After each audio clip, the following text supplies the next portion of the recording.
Siapakah Insinyur Salah Atia ini? Mengapa kematian beliau menggemparkan Kairo dengan pemakamannya yang dihadiri lebih dari 1,5 juta orang? Mari kita simak kisah dari Asosiasi Universitas Islam Mesir ini. Al-Kisah dari kampung kecil bernama Tafahna Al-Ashraf, distrik Mittelghamir, Provinsi Dakohliyah, Mesir, ada 9 orang sarjana miskin lulusan Fakultas Pertanian. Lalu mereka pun sepakat membuat sebuah peternakan unggas, sembari mencari mitra ke-10. Namun mereka terbentur modal, maka dengan sekuat tenaga mereka kumpulkan dari hasil menjual tanah, perhiasan istri, hingga meminjam. Meski tidak banyak terkumpul, namun mencukupi untuk memulai usahanya.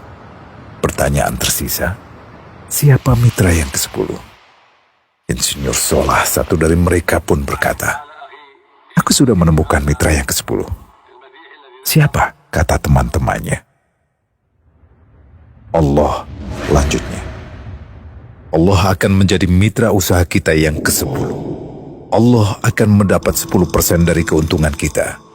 Dengan perjanjian, Allah yang akan memberikan perlindungan dan pemeliharaan, keamanan dari segala wabah penyakit." Akhirnya mereka pun sepakat. Kontrak kerjasama pun ditulis secara rinci dan dicatatkan ke notaris, lengkap dengan peran mitra ke-10 tersebut. Tak disangka, setelah 1 musim bisnis mereka langsung meroket, jauh dari yang dibayangkan sebelumnya.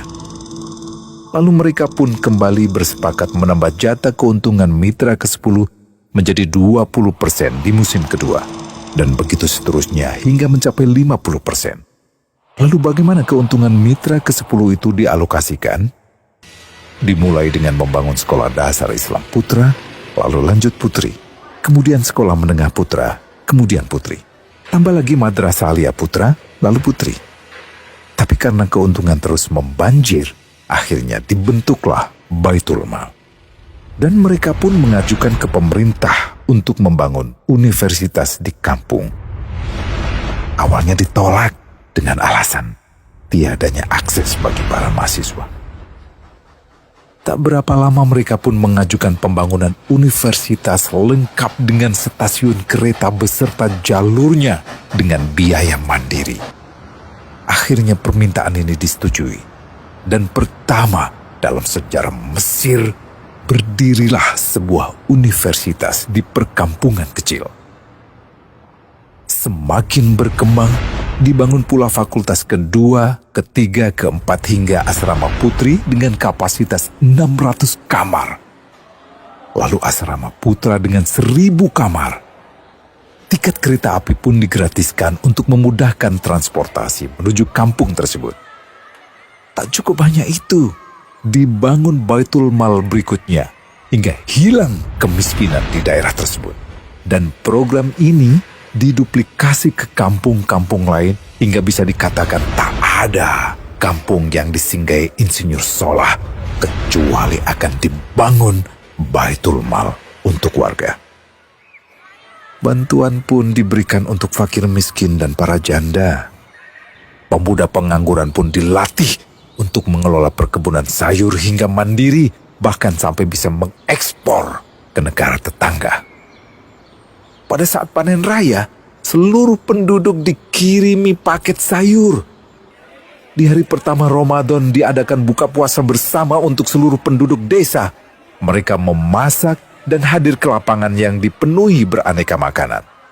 Disiapkan juga perabotan untuk gadis-gadis yatim yang ingin menikah.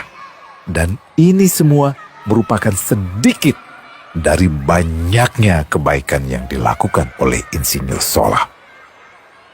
Hingga pada akhirnya disepakatilah keuntungan perusahaan 100% untuk Allah.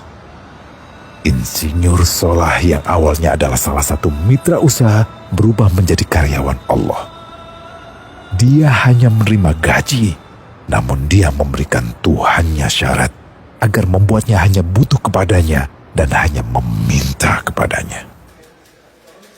Inilah sosok Insinyur Salah Atia, aktor utama kisah menakjubkan ini. Keikhlasannya membuat ia sama sekali menolak terkenal di media massa.